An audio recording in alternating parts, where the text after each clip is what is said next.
Rankings, matchups, star-studded talent. We're talking all things high school football. Welcome in everyone for another edition of our 48 Blitz preview show. I'm your host, Cam Derr, bringing you any and everything you want to know as we head into week 4. Can you believe it? Already the halfway point of the season. But y'all know as well as I do that there's a lot that can change in the next 5 weeks. It's all about who's clicking at the right time, and well, maybe that's your team. In this show, we'll hear from the players, we'll hear from the coaches. We're talking week 4 matchups. We have our player of the week, the play of the week, and of course, we reveal our 48 Blitz game of the week. That and more coming at you right now. We start out with a look around the regions. It's the midway point. Some of these standings are starting to take form. In Class 1A, Region 7, Appalachian and Coosa Christian sit neck and neck. Neither team with a region loss yet, but Cedar Bluff, Decatur Heritage Christian, and the reigning region champs, Valley Head, each with 1 region loss, but they're still able to make a push. Well, in Class 2A, who other than the 26-time region champions, the Fife Red Devils, sitting atop the region at 2-0, but hanging right there with them. Pisgah owns a perfect 3-0 overall record. The other teams in the region with just 1 loss, Collinsville, Eider, North Sand Mountain, and Sand Rock will look to knock down the Eagles and the Red Devils here in the coming weeks. Moving to 3A, we've got 3 teams who have yet to drop a region game. That's Madison Academy, Vinemont, and Susan Moore, each with 2 wins in the region, as the Bulldogs will look to get back to the ship. Checking right along in Class 4A, Region 8, there's 2-0 teams all around. New Hope, Priceville, Randolph, and Westminster Christian, undefeated in their region. No clear frontrunner here, although that might just change after this week. 5A, back to Region 7, Arab, Gunnersville, Scottsboro, topping the charts in the region. And not only do these teams not have an in-region loss, they don't have a loss at all. Things about to go down in Class 5A, Region 7 in the coming weeks. In Class 6A, only 2 teams remain unblemished, and that's Hartselle and Muscle Shoals. The Trojans picking up a big win in our 48 Blitz game of the week last week with a dominant victory over a hot Athens squad. Well, they head into a bye week this week while Hartselle faces off with a non-region opponent, but keep an eye on Athens and Coleman as they try to creep their way back in. Finally, our largest class, 7A, Region 4, Florence, James Clemens, and Sparkman in the lead, 2-0 through the start of region play. The Senators, the only team without a loss overall, has a tough road-heavy schedule coming up. As for the Jets and the Falcons, they take flight this week. Who's it going to be? Wow, things are about to get pretty interesting in this second half. The football fields turn to battlefields on Friday nights as teams hope to solidify their spot on top. Well, 2 of those teams head into week 4, 0 losses. Will be won after this week. A 5A Region 7 clash with revenge on the mind.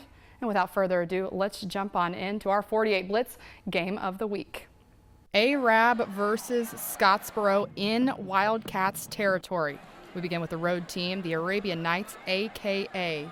the reigning Class 5A Region 7 champions, coming in 4-0 last week. Proved to be a task for Arab, able to hang on for a 29-26 win over Sardis. They head into another tough game week against Scottsboro this week. This game was the deciding factor in the region standings last season. The Arabian Knights winning 28-7. Well, all 4 touchdowns came from work on the ground, but those guys, they've moved on, and now Arab has a new man under center and in the backfield, and they haven't missed a beat. 2A player Logan Silva reached nearly 100 yards last week with 3 touchdowns. The Arabian Knights looking to go back-to-back years with a 5-0 start to the season.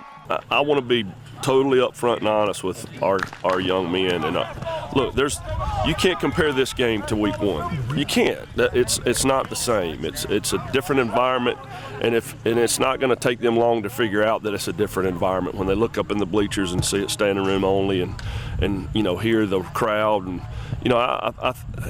so I do teach the big game. There's going to be big games in their life that they have to rise to that occasion and play, do their dead level best to make a difference in whatever situation it is, as young men or as old men. About year 3, we started to play for region championships, and we really didn't know how to act, didn't know what to expect. They, and what happened was after we lost that first one, we just began working again and learned from our mistakes, learned from our losses, and here we are. I anticipate being back next year in these situations. I hope so. And as for Scottsboro, they're looking to get off to their first 4-0 start since 2016. That was under former head coach Bo Nix, also the last time the Wildcats won the region. They head into this week with some fresh legs after having a bye in week 3. But if we flash back to their last game, they dominated Boaz in a high-scoring affair, 63-38. Jacoby Edmondson, unreal in this game. 242 rushing yards with 3 trips to the end zone. The Wildcats, very impressive on the offensive side. They average a Class 5A high 54.3 points per game.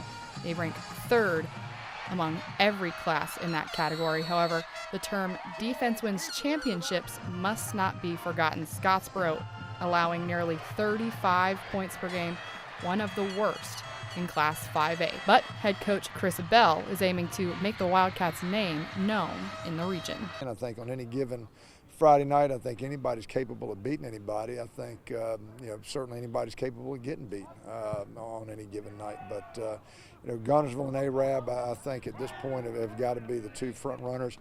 We're trying to get ourselves involved in that conversation, and tomorrow night will go a long ways towards whether or not we get to put in there or not. Well, the last 2 years they've been the more physical team, and certainly last year we just couldn't get off the field on 3rd down. We moved the ball a little bit on offense. We couldn't capitalize in the red zone. They were very efficient. They had several, long 12, 14 play drives, and we'd give them a 3rd down and couldn't get off the field. So, yeah, I mean, our guys, it stung a little bit, and but Coach Osmond's done a great job over there. They've been, they've certainly been the class of the region here the last few years, and it's a great opportunity for us to measure where we are. In an all-time matchups, it's Scottsboro that owns the 41-20-1 record against Arab. There are plenty of exciting matchups to get to, starting with a 3-way tie in Class 7A Region 4 between Sparkman, James Clemens, and Florence. None of these teams have dropped a region game yet, but that will change tomorrow night when the Jets and Falcons take flight with an undefeated record on the line. James Clemens really coming around on the offensive side these past 2 weeks, but it'll be a tough defense to go up against. Florence allowing just 10 points per game, tied for the 4th lowest in the class. However, their offense is going to have to step up in this one, much like they did last season. Talk about pound the ground, 367 yards rushing in the win. Won't be surprised if they take a play out of that playbook. More teams looking to make some headway in their region standings: Westminster Christian and Randolph squaring off this week, both undefeated in region play. Well, the Raiders' defense going to have their hands full with Wildcats QB1, Mr. Brandon Mush. 5 touchdowns in last week's win, 148 total touchdowns in his career. That ranks him with the 6th most in the state of Alabama's history. But on the other sideline, Randolph finally returning home after a 3-game road stint. It's been all Raiders the past 3 years. They hold the all-time series 7-4. The week's Blitz player of the week, Jacquez Green versus Athens. And here on 48 Blitz, we like to recognize game when we see it. And last week in Muscle Shoals, Jacquez Green brought his game. Speedy Jr. tallied over 100 yards rushing with 4 touchdowns and an 80-yard kick return. That came in response to an Athens touchdown. Green runs away with this week's 48 Blitz player of the week. It means a lot because, as we're going down the season, we want to have a winning record. And, we just play hard through practice and good things happen. It makes me feel pretty special because I ain't never got that attention for real. So it makes me feel special. I ain't never got the short for real because this is really my first year playing for real. So my time to shine.